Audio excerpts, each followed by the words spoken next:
Now, one of the legends of Indian cinema, Dilip Kumar, has died at the age of 98.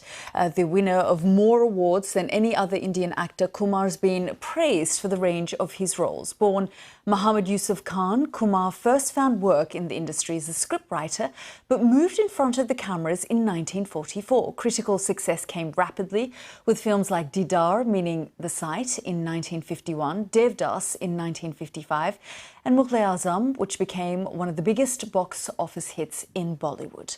Well, I'm joined now by Asim Chhabra, who's an author of several biographies of Bollywood stars and director of the New York Indian Film Festival. Thank you very much, Asim, for joining us here on the programme. I know he was 98, but he is now such a huge loss to the Indian film fraternity, as well as India in general.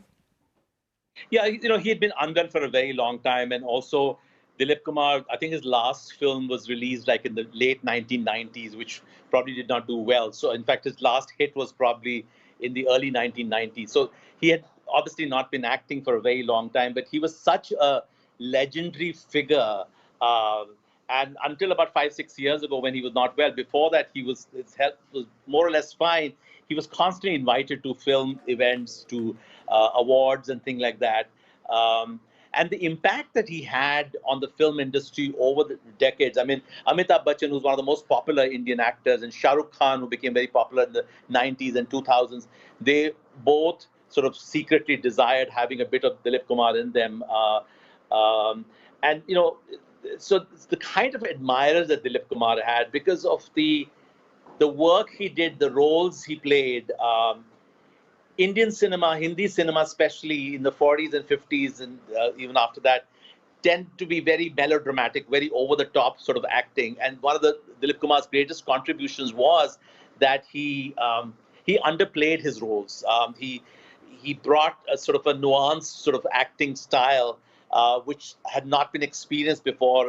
A lot of the other actors were coming from theatre background, for instance, so they were overplaying as if there was an audience sitting in front of them. But actually, he also had a melancholy about him, didn't he? So I don't know about his personal life. No, in his acting. I mean, it was always a tragic lover.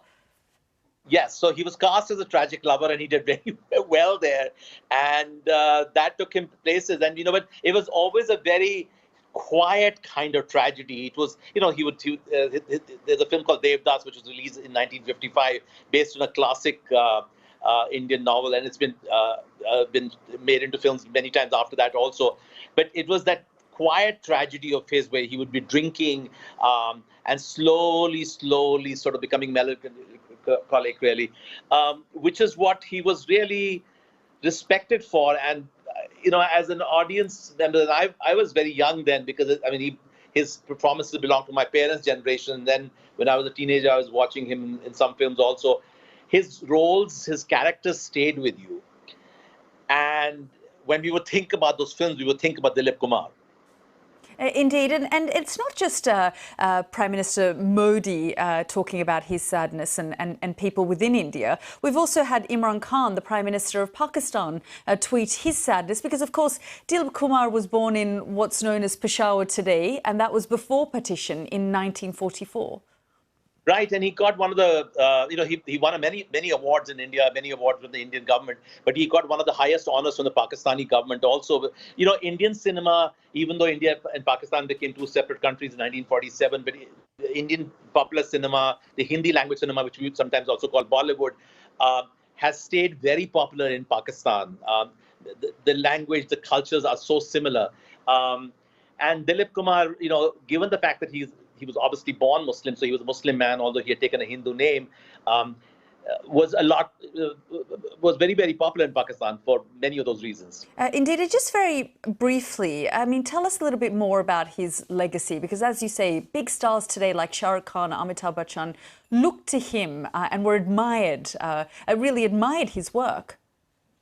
I would say Dilip Kumar was our Laurence Olivier. Dilip Kumar was our Gregory Peck. It was that kind of stature he had, and that kind of heft he has as an actor. It was not just the fact that, the people who consider him to be that senior an actor. He was so brilliant in his performances. Laurence Olivier could never go wrong in any performance. And that was Dilip Kumar also. I mean, he started doing comedy much later, and various kind of other roles. But he was really, really revered and respected across the board by practically everybody in the film industry and beyond, of course, the fans. And as I said, in India and Pakistan and the diaspora, I mean, the South Asians across the world who really, really must be feeling his loss today. Very much so. Assam Chabra, thank you very much for joining us here on the programme.